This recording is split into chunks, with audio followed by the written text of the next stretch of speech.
Hi, I'm JJ Conway, and I help hardworking women and a few good men build financial confidence and take ownership of their financial future. I'm cheering you on with education on financial literacy, smart investments, and passive income streams. Welcome to Ladies of Wealth. Hey everybody, it's JJ. I am so excited to talk with you today. Well, actually, that didn't even come out right because this is my annual I'm going on summer break message. So I'm really, really excited about my summer trip. I'm just not excited about not being with you for a summer. For a month. Okay, I am just messing that all up. Anyhow, for those of you who are new to me and my body of work, usually during the month of July, my family is traveling. We do our Juneteenth conference in June, then we roll almost right into our General Assembly, which is three meetings in one. And then we roll into summer travel. If I have speaking engagements, we might drive to those, and the family will take a little vacay on the way back and then we start back up when school starts back up in August. Of course, I'm already like 10 days into this trip and realize I forgot to tell y'all I wasn't going to be doing podcasts. And I know my audience is forgiving. We're all gracious and kind and loving to one another. We know that life happens and we know that good people sometimes make mistakes and we're just happy when each other shows up for each other, right?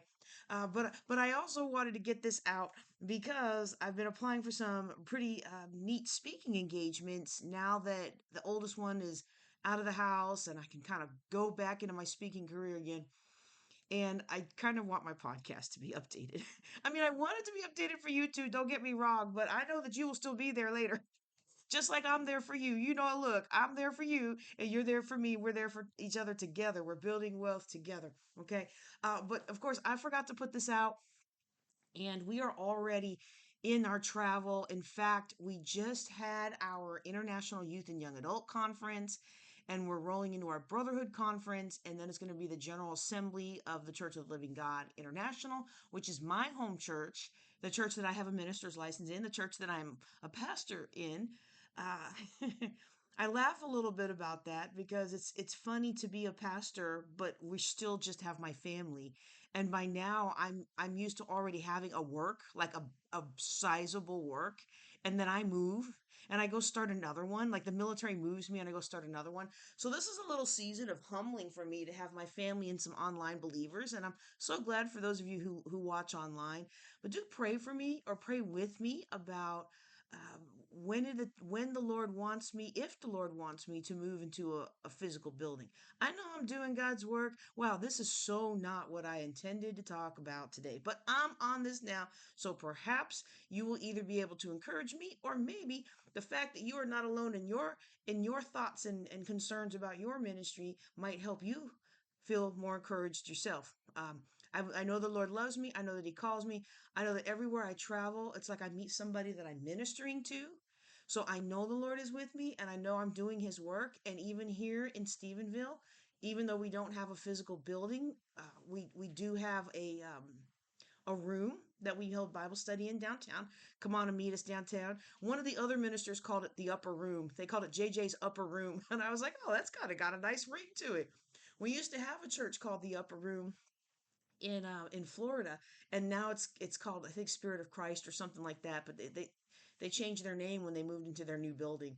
Well, yeah, come on and meet us in the upper room, right across from the courthouse, and we are right above Cross Timbers Fine Arts. Which is pretty cool. It's a really neat little space, and we really like being there. If it weren't for the stairs, I wouldn't move. I wouldn't want another building if it weren't for the stairs because it's so pretty and the landlord, she decorates it very nicely, and actually I think she's got some offices coming open soon, so if anybody needs a good place to rent, good people to rent from, come on out to I don't even know what it's called. The space above Cross Timbers. Okay. uh Anyhow, I know that the Lord is using me to do good work, and even here in Stephenville, where I don't have a physical church, like to go to noon prayer and to do, all the ministry of the work of the ministry and everything. Um, I know that the Lord is using me. I know He's using me. He's using me to touch people's lives. He's using me to bless people. He's also teaching me some more polish and grace, I guess. And I know that people have tried to put polish and grace on me for a long time, but I never felt like it was the Lord telling me to change. I always felt like it was people telling me to change. And whenever I changed myself to be like what people were trying to make me be like, totally horrible grammatical sentence. I know I have several degrees, but that's just really how I'm feeling. But whenever I tried to change to be what people wanted me to be, it just did not work out. And it wouldn't just not work out.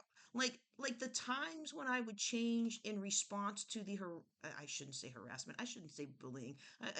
Gentle persuasion of others. Not only did it backfire on me, but it backfired on me in permanent ways, and sometimes in the most benign of things. Like somebody made a joke the other day about women who shave off their eyebrows and fill them back in, and that was a thing when I was younger. The older ladies all shaved off their eyebrows and filled them in with eyeliner, eyebrow liner. Well, I was like 23 and I got pushed and pushed and ridiculed and ridiculed, and I went ahead and waxed my eyebrows, my big, beautiful Italian eyebrows, and wouldn't you know, they've never grown back since properly. I got little bitty nubs. I got like half an eyebrow on each eye. And I use that one because it's one I can laugh at now. I mean, it's just one of those things like who knew? Who knew that getting my eyebrows waxed was was going to result in them in part and them not growing back. Like who knew that? Nobody knew that. And I don't even honestly think it was a physical thing because the wax doesn't even go on that part of your eyebrow, right? It's one of those reminders to me that I need to do what the Lord has called me to do, and I need to not stress out about what other people have called me to do, you know, or what other people are trying to put me into their mold. And so I'm at an age where the Lord is molding me, and I find it ironic that the Lord is molding me in the way that other people have wanted me to go for a long time. But I firmly believe that if I walk with the Lord, He will bring me where He wants me to go. He may not bring me in the timeline in the season that you want me to go. And by you, I mean the other people outside of our bubble, right? Because we're all in this bubble together. And if you're in my audience, you probably felt the same way I've been feeling a lot, which is a lot of my life, which was just leave me alone. Let me do my thing. I'm doing my thing. Leave me alone, right? Stop hating. Stop being bitter and petty and jealous and go fix your life, right? Um, and so I find it kind of ironic that I'm learning these lessons, and it is a little bit of humble pie because people have made some comments about, oh, the Lord's finally humbling you, and oh, the Lord's doing this and doing that. And it's like, no, yes, yes, yes. But I don't know that you can get much more humble than 8 years ago in that emergency room, unable to remember things and answer questions. And coming home from that and a month later and 6 months later and a year later, still unable to make Monopoly change with your son. Like being the deputy chief scientist for a major command of 30 something thousand people, or writing scientific reports for the president. And now I cannot even make Monopoly change with my son. Like that's humbling. That was super humbling. And as much as I hate that that accident ended my career, I am thankful for the level of healing that I have today, that the neurologist said I would never recover from. I'm thankful that I can travel the world and run my business and be a mom and be a wife and be a pastor and do all the things that the Lord has called me to do. But to me, that was a way more humbling than being in some of the situations I found myself in the last six or so months. So, oh man, I don't even know what I was going on that. Anyway, I'm going on summer break. We're at this amazing conference. I'm going to tell you a little bit about it, some of it in a second, but I want you to pray with me. Pray with me because pray with me for me, and then let me know how I can pray for you with you, because sometimes we're just not 100% sure what the Lord would have us to do, and I keep trying to do what the pattern and the operating procedure says to do, and it just doesn't work out. And so I'm one of those folks, y'all. Like, if it keeps not working out, it keeps not working out, it keeps not working out. I rebuke the devil and I ask the Lord to show me, is this the devil or is this you telling me stop?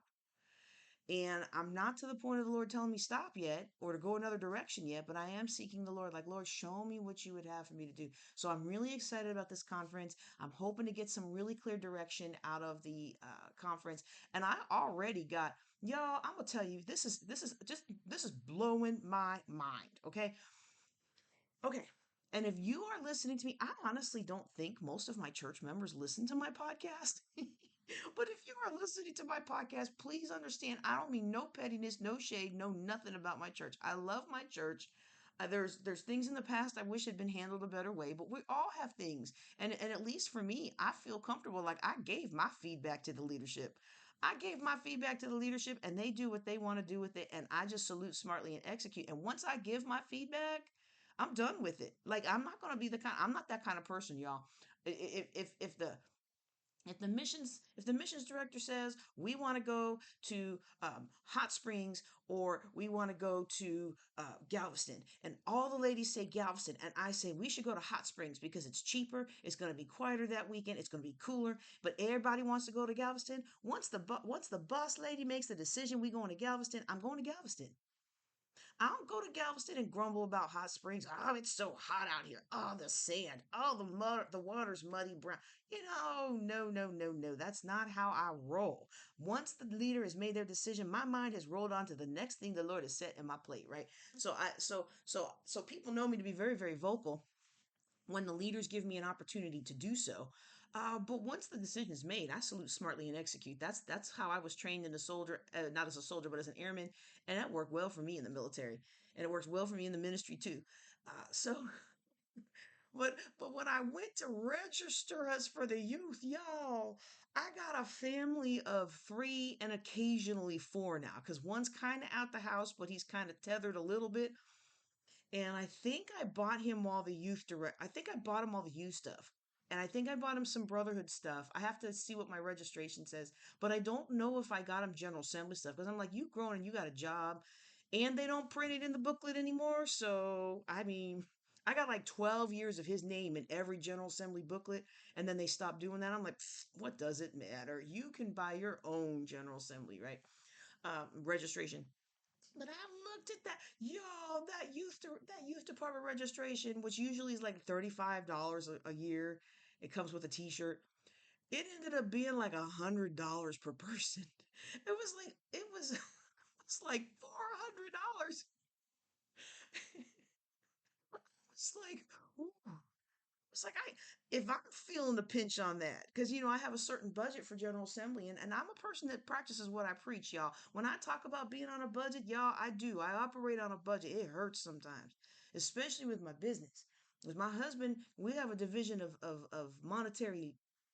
I was about to say monetary labor, but my husband's paycheck covers our living expenses. My retirement check, my business money covers all of our extras and our future stuff. So like it's my business that pays for our cars and saving up for the next house and all that stuff. And then if we take trips, he might get the sports tickets in the trip, but mine covers most of the travel because it's mostly poured into my business and most of our travel goes along with business. Y'all need to do that if you have a business, right? So we have a division. We have a division in unity on money, and I know I don't look like it, but I like to shop. I like to go and buy stuff. I'm not big on brand names, right? Like one of the things some of the more mature speakers have taught me, if they ain't paying you to rep their brand, you don't need to rep their brand, right? And so now some other speakers disagree with that. Others or they take the other route. Like you got to have the Chanel bag and the this is and the that is because that's what makes people think you got money and that's what makes them want to pay you. But I speak to a different crowd. So I go with that crowd that I'm working on. They go with the crowd they're working on. Everybody does what they do. But for me and how I operate, if I like it, I buy it. If I don't like it, I don't care what the brand is. But when I like something, yeah, I want to have the money in the bank so I'm not stressed about paying that bill later. I'm going to pay it now and it's going to be done. It's going to be off my mind. That's why I prefer that people get off of credit. Okay.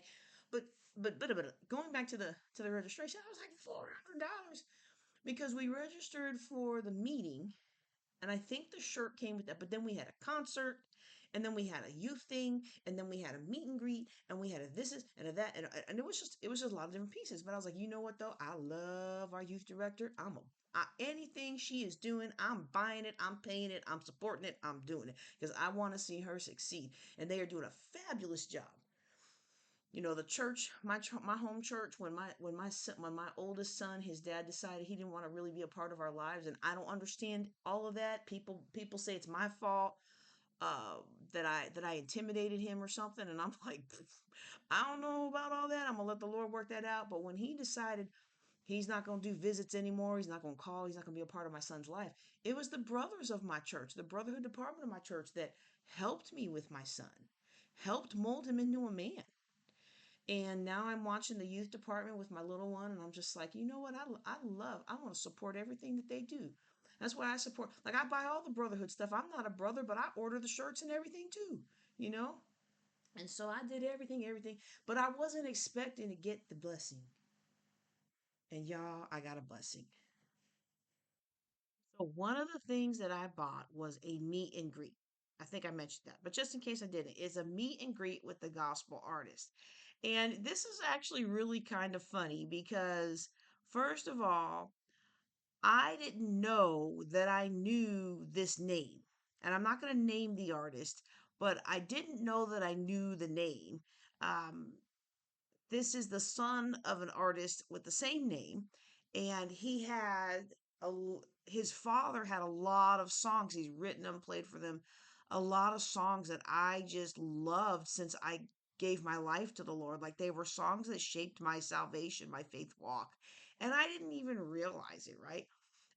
But when I looked at the website to see who is coming to have this concert, I mean, I'm gonna be honest with you, because it was the youth convention, I really just thought that it was going to be somebody young and maybe more edgy, or a little bit more, not worldly, like secular, but you know how it is. Well, okay, maybe you don't. When I first came to the Lord, y'all, I was listening to Kirk Franklin Stomp, right?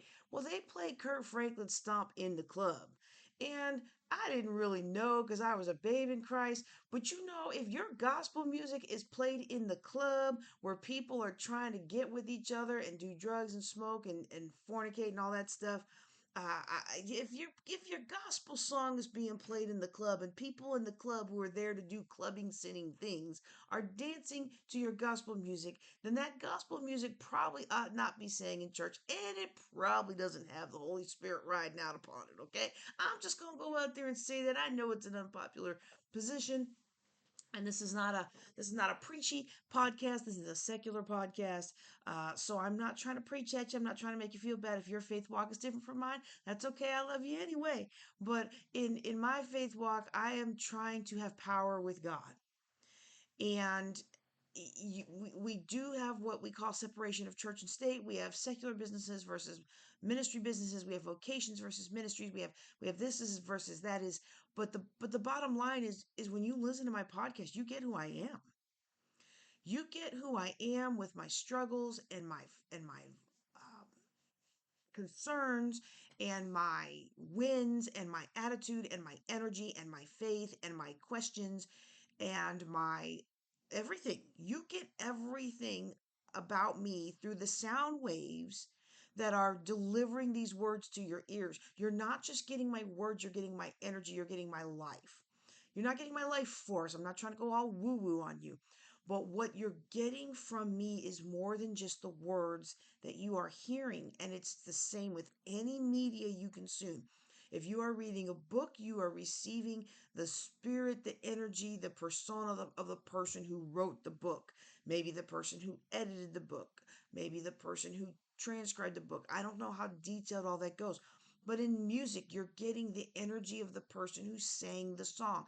You might even be getting the energy of the person who wrote the song. It just depends on how all that translates in the calculation, or the energy of the people who produced the song.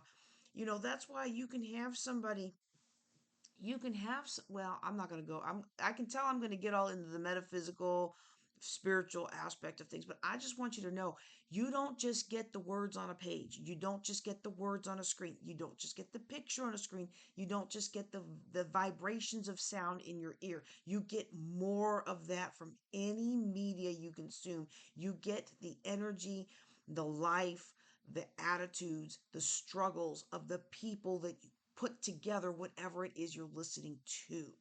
And so for me in my faith walk, it is important to me to have a faith walk that allows me to be somebody that when people listen to me, they don't even understand why their troubled mind calms down, but their troubled mind calms down.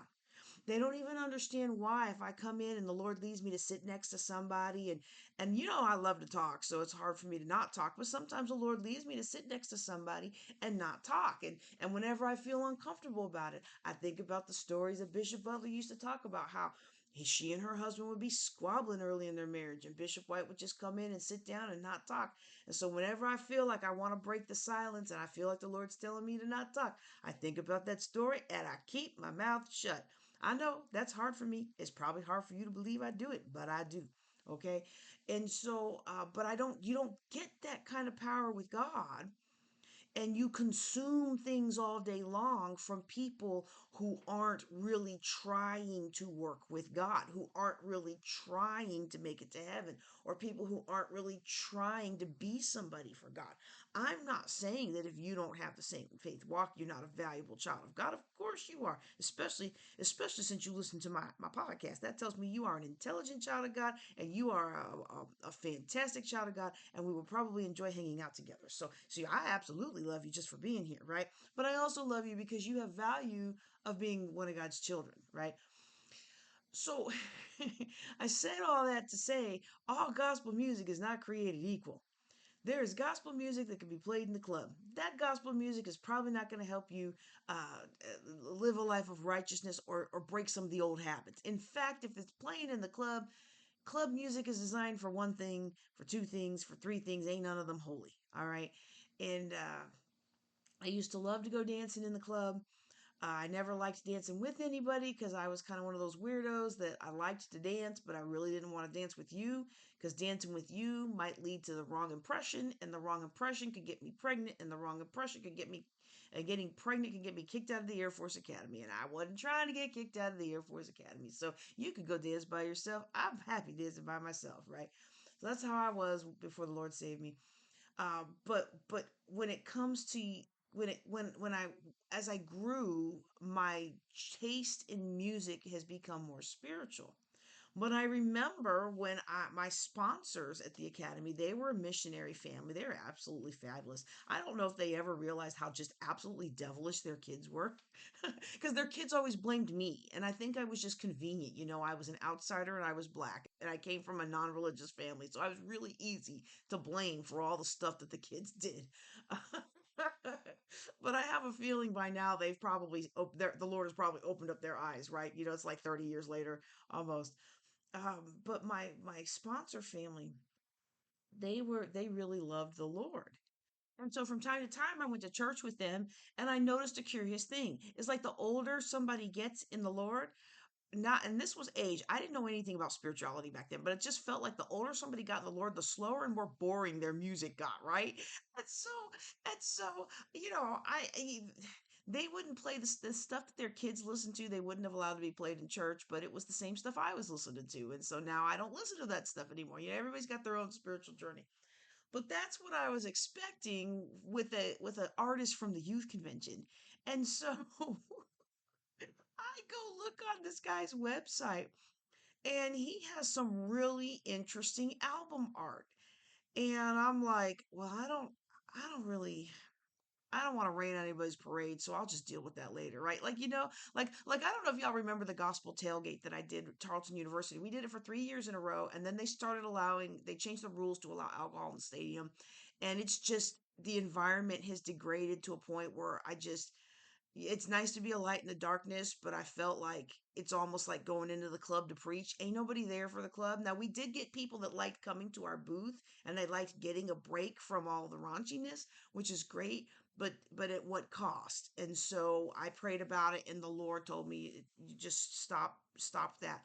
But while we were there, when I first came up with the gospel tailgate playlist, I must have gone through thousands of hours of songs, trying to cull down to 4 hours, bumpity bump music that was still gospel, still saying about Jesus.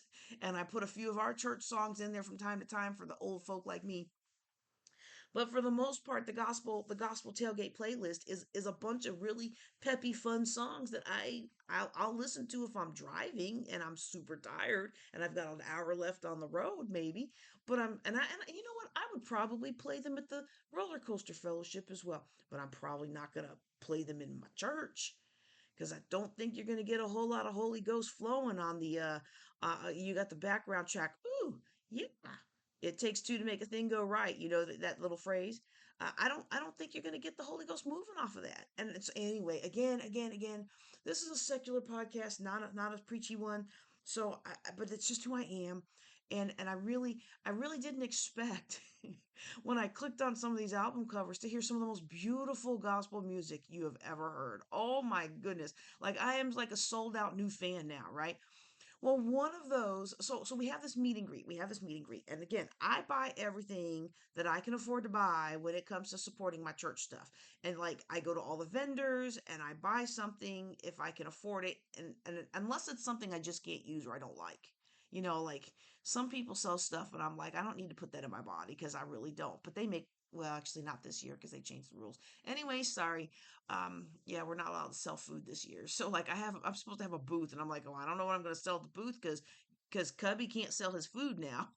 Anyway, we'll figure that out as the conference goes. But one of the so we have this meet and greet and we're talking and the artist is an amazing guy and I was like, so help me understand because your cover art's not matching up for me. And I explained to one of them it looked like, ooh, y'all hear that? One of them looks like he's got a duct tape over his mouth. It looks like he's got a tape over his mouth. And I was like, and I forget what the title was, but it looked like a social injustice protest kind of poster. We've got a lot going on in the world right now. Our world is ridiculous and crazy. If you live in the United States, I shouldn't say world, I should say country, I should say area, I should say region, because you know what? Rural Texas has gone crazy over the last since January. Y'all, that's not even been a year yet in the world and our area, our lifestyle is so different now. Anyway, and so everybody gets a good laugh at it because it wasn't tape. It was supposed to be like the outpouring of the water of the Spirit or the oil of Aaron or something like that. I honestly couldn't hear very well because I just don't hear well in large groups. But it was hilarious, and he got to talk with my little one. Originally, I bought the meet and greet for my big one. Well, the big one brought a friend. He brought a lady friend, and so I was like, well, I'm not gonna buy an extra one for her. They probably want to have some alone time anyway because him their summer plans, their internships. They don't get the men and women don't mix. So I said, okay, I'll take the little guy. Well, the little guy this artist called the little guy up on stage, and Cubby sang with all his lungs. And he was so encouraged, and it really, really, really encouraged me. And so I put the video up. I don't know how long I'm allowed to leave it up because somebody told me we weren't supposed to video. I guess I'm going to need to reach out and ask if I can have permission just to put that because I would love to put that on his audition page that I'm building him. He's a paid actor now, and so we want to keep this thing going. Like, come on, let's fund this college and let's still be saved and sanctified and filled with the Holy Ghost, right? And so, you know, um, I feel like if this is the start to our trip, then this is absolutely going to be the most amazing summer ever. And so I'm going to be mostly offline for the rest of this trip. And then after this trip, um, I'm going to, I forget what's going on in the middle week, but then I'm going to uh, attend my friend's Assumption of Command ceremony. She's taking over the Barnes Center for enlisted education, which I think is like super cool because she is one of the most amazing leaders you've ever met. Like she was doing Brene Brown before Brene Brown was cool, and just phenomenal leader in maintenance, y'all, in the Air Force. Now, if you want to talk about, you have to be a super tough woman to succeed there. So I'm going to be doing that, and then I'm going to take my son and his lady friend to North Carolina. We're going to go to the family reunion on my son's dad's mom's side. And so over the last year, he connected with his father's dad's side of the family, but now he's going to connect with his father's mom's side of the family. And she passed away before he was born. So she passed away right after, not long after the wedding, actually, maybe a year or so after the wedding. But he's going to get to connect with her side of the family, which is really, really cool because it's one of these very, very huge families with some very prominent people. And I'm curious to see if we're like I am. I'm not. Well, I'm gonna claim we, right? I hate it when people do that. Seriously though, but they've got some pretty prominent, successful people. And if there's anything that you find out when you're a parent, you want your kids to be around successful people. You want your kids to have role models who are successful in doing the things they love. Like I've never even tried to steer Philip towards sports or, you know, rapping or gang banging, which is what boys, what black boys did when I was growing up, right? Like that was your prognosis. You were going to be a rapper, you were going to be a baller, you were going to be a thug, or you were going to be somebody's servant, lawn guy, menial jobs. Yeah, there's a general here and there. Yeah, there's a this and that there and there, but it wasn't until like him or not, it wasn't until President Obama became the president that I think the landscape really changed for a lot of young black men. And while I knew it was, nah, I won't go into all that today.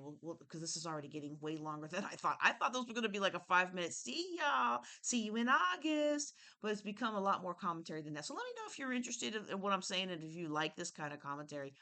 Um, because I did not have a structural plan for this today.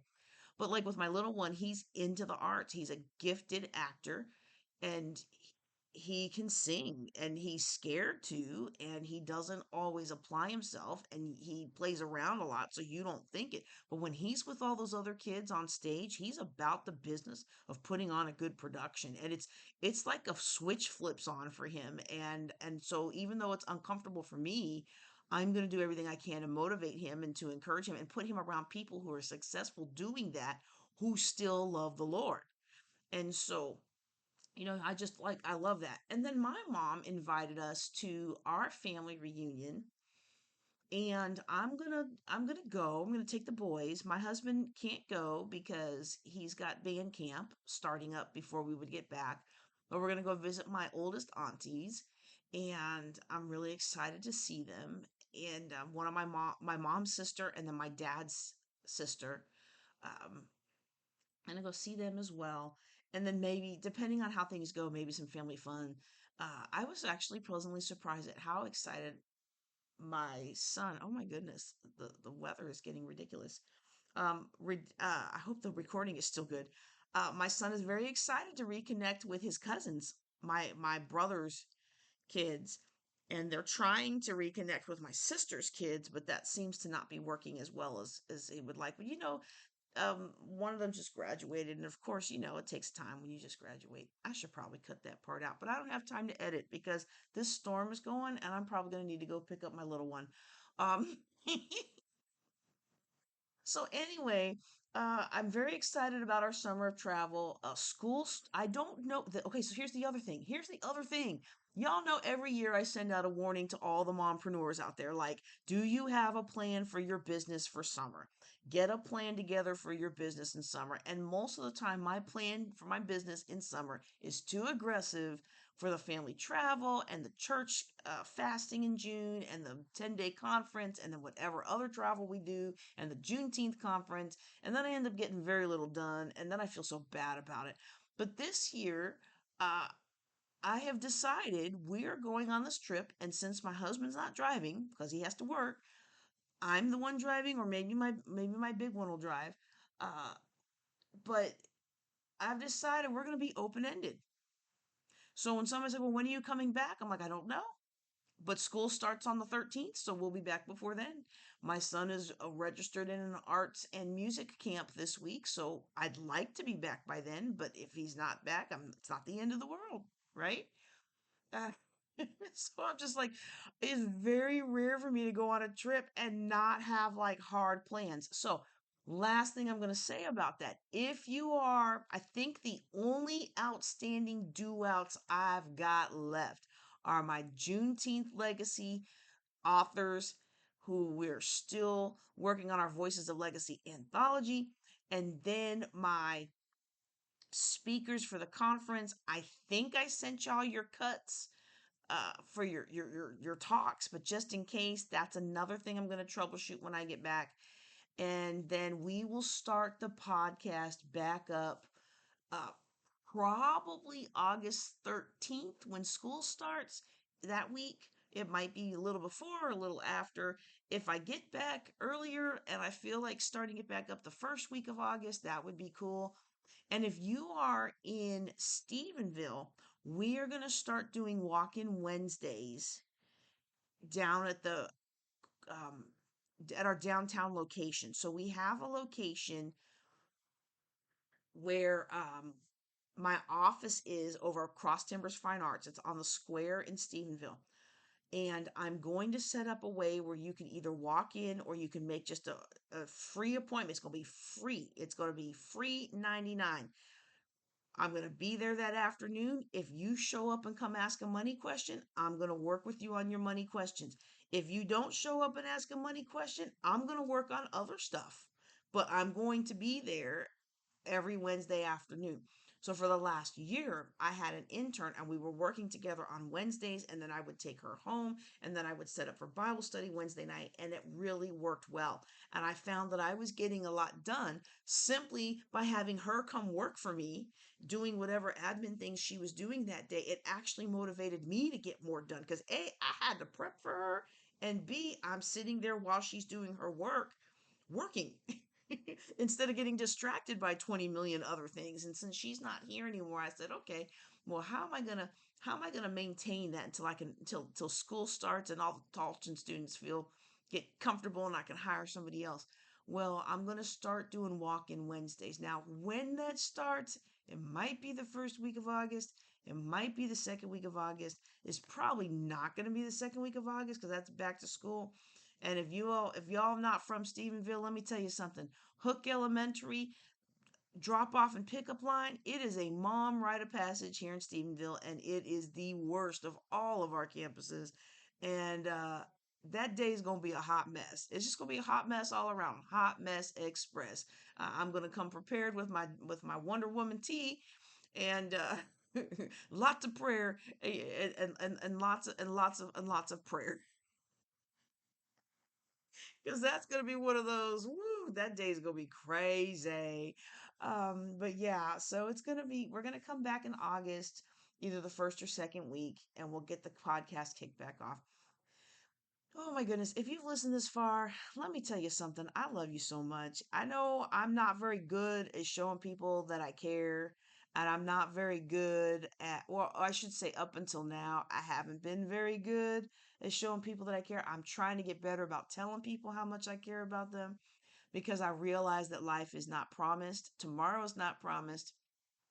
And even if I'm alive tomorrow, who's to say that I still have all of my health and strength and cognitive ability? If there's anything I learned from that car accident, laying in that hospital room, unable to make proper sentences and answer questions quick enough for the doctor before he moved on to the next question, one of the things that I learned is that life is precious. And even if we're here tomorrow, we may not be actually all the way here tomorrow. So while I'm all the way here today, I'm going to let you know that I love you. The podcast has gone through a lot of ups and downs and changes. I appreciate you being part of my original or long-standing crew. I see the downloads and I see the people that are joining in and the new subscribers, and it really, you just don't know. You don't know how much it warms my heart to know that there are people out there that really do enjoy what God has called me to do and that care about me and care about the people that I care about. So when I ask y'all for prayer requests and you overflow me with prayer requests, or when I set up a instance of the Matrix and y'all rally around somebody that I found, a young lady who needs some business mentoring, and y'all come in and pour into her. Like, you don't know how much that how that fills my heart. When I make a mistake and don't plan the conference early enough, and I need speakers, and y'all rally around, and it becomes the most powerful thing that's happened all month. It's just, I'm just amazed. I'm amazed at the quality of the people who are in my audience. Like, y'all are, John Maxwell says you should never be the smartest person in the room. And I love being surrounded by amazing people like you. And I really appreciate you. I really, really appreciate you. And like, even with the anthology, the Voices of Legacy anthology, I really messed that up. I messed it up last year. I messed it up this year. And this year's authors are last year's authors because I messed it up last year. And and the fact that everybody was like, "Yeah, I'll take the upgrade. I'll take the upgrade. You don't have to refund me. I'll just take the upgrade and we'll work with you for next year." Like, I don't take that for granted. Oh, y'all, this is going that look, I'm gonna start tearing up. I really don't take it for granted when y'all stand by me and my faults and my failures. You like lifting up my arms, like when Aaron lifted up Moses's arm, right? Who was it? Was it Aaron and Joshua? I think I have to go back and look at the scripture when they lifted up Moses's arm so that they could keep winning the battle when his arms were getting tired. And these last 2 years, there's been a lot of issues going on in my personal life, my professional life, and I have needed people like you to come lift my arms, and you have done so, and I appreciate you. So keep praying for me, and I'm going to keep praying for y'all. And I'll see y'all in August. Take care and be blessed. Don't forget to like this episode, subscribe to the channel, and ask your question at ladiesofwealth.com.